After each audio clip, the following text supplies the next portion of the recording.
Hey guys, it's Chris at Highline Guitars. You're watching another one of my YouTube guitar building videos. If you're new to my channel, welcome. I hope that by the end of this video, I'll have earned your subscription. And of course, to everyone who's watching, if you enjoy this video, be sure to give it a thumbs up because that helps to support the channel and you don't have to spend any money. And of course, if you'd like to spend a little money to help support the channel financially so I'll keep making these videos, you can click that thanks button down below and leave a tip in the amount you want, or you can visit my eGuitar Plans website, or you can visit the Highline Guitars merch store, which is displayed below the description for this video. What I'm going to talk about today is choosing the correct radius for your fretboard if you're going to be equipping the guitar with a Floyd Rose tremolo system. There's some confusion here, and folks have in the past asked me about what radius they need to use when equipping the guitar with the Floyd Rose, because there can be some kind of funky issues with the radius of the Floyd Rose bridge and the radius of the nut. And that's where some of that confusion comes into play. Typically, the nut on a Floyd Rose tremolo system, the locking nut up here, has a radius of 10 inches, and that radius is fixed. Now, if you visit the Floyd Rose website, you'll see that they do offer some different radius nuts, but you've got to kind of dig to find them. And it's not like you can choose a different radius regardless of whether it's an R1, R2, R3, and so on. Most of the nuts are 10-inch radius, with a couple that are available as an option with 12, 14, 15-inch radius. So you would have to design your guitar around that specific nut because of its width, if you're going to go with a radius other than 10 inches. But the other problem is some of the bridges have a 12-inch radius. So if you purchase a Floyd Rose system and it has a 12-inch radius bridge and a 10-inch radius nut, that would lead you to think that you need to make a compound radius going from 10 inches at the nut to 12 inches at the heel, so that the bridge system will work and that you'll be able to get the correct action and you won't have issues with fret buzz and that kind of thing. But it's actually not as complicated as that. Yeah, the Floyd Rose nut has the 10-inch radius, and you can't change that. You can't shim it. You can't increase or decrease that radius. It's fixed. That's the way it's going to be.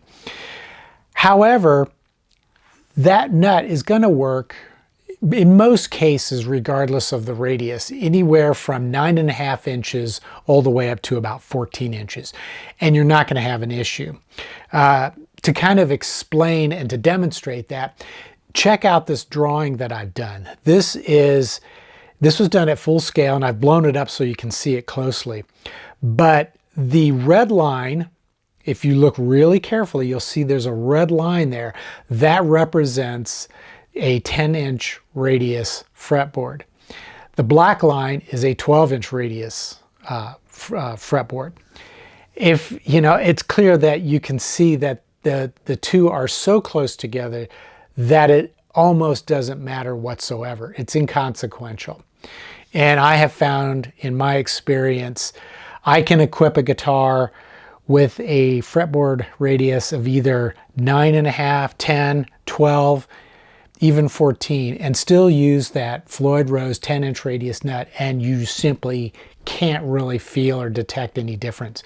Now, I know some of you watching are going to think, yeah, if I know that the nut has a 10-inch radius but the fretboard has a 12-inch radius, that's going to drive me crazy. And really the only thing I can say, the only advice I can give you is to maybe seek professional help, because it's okay to not be okay. But once you learn to deal with that sort of obsession, you may find your whole life gets better. But I'm not really qualified to talk about that, so I'm just going to stick to the guitars. Just trust me when I say you can use a Floyd Rose 10-inch radius nut with a 12-inch radius fretboard, and you're probably not going to notice any issues. As far as the bridge is concerned, The Floyd Rose bridge, they typically are built for a 12-inch radius. However, you can adjust that by shimming the saddles. You can buy professional shims and install those under the saddles.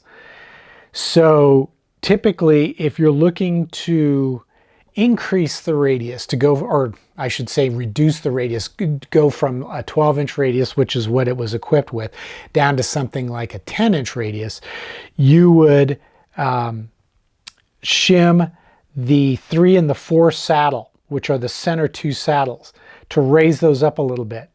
You might even have to shim the 2nd and the 5th saddle. So you'd have to kind of play around with different thickness shims and maybe a couple of shims on each saddle in order to get the radius dialed into what you want. But you can change that 12-inch radius to a 10-inch radius just by shimming without too much trouble. You can also shim the outer saddles to go from, say, a 12-inch radius to a 14-inch radius. So you've got a lot of flexibility with the bridge. And really, when it comes to trying to get your strings to match the radius of the fretboard, it's the bridge that's where you're going to be doing most of your work. It's not really the nut, because the radius at the nut is only going to be noticeable at around the 1st, maybe 2nd fret. Beyond that, it starts to take on the radius of the bridge. So being able to shim the bridge to get the radius exactly what you want is what's key here. So when it comes to choosing a radius for your guitar, if you're going to use a Floyd Rose system, the easiest radius to go with is 10 inches. You're probably not going to have to do much, if anything, to dial that in. If, however, you want to go with a different radius, just know that you can shim that bridge and achieve the radius that you need, whether it's 9.5 inches all the way up to 20 inches. You can accomplish that by simply shimming your saddles on your Floyd Rose bridge. So I hope that answers the question. I know that one viewer had asked if he was going to have to make a compound or conical radius fretboard 10 inches at the nut and 12 inches at the heel in order to work with the Floyd Rose system. And technically, in certain situations, yeah, you could, but it's an awful lot of work that's probably not going to be noticeable. So I hope that you find this topic interesting, and I hope that this answers your questions and that you can go forward with confidence in building a guitar that uses the Floyd Rose system, because it's a great system. So as always, I hope that if you're new to the channel, you've enjoyed this video and will consider subscribing, and to everyone else, give it a thumbs up. Visit my eGuitar Plan store, visit my Highline Guitar store, and I hope to see you in a future episode. So take care and stay safe.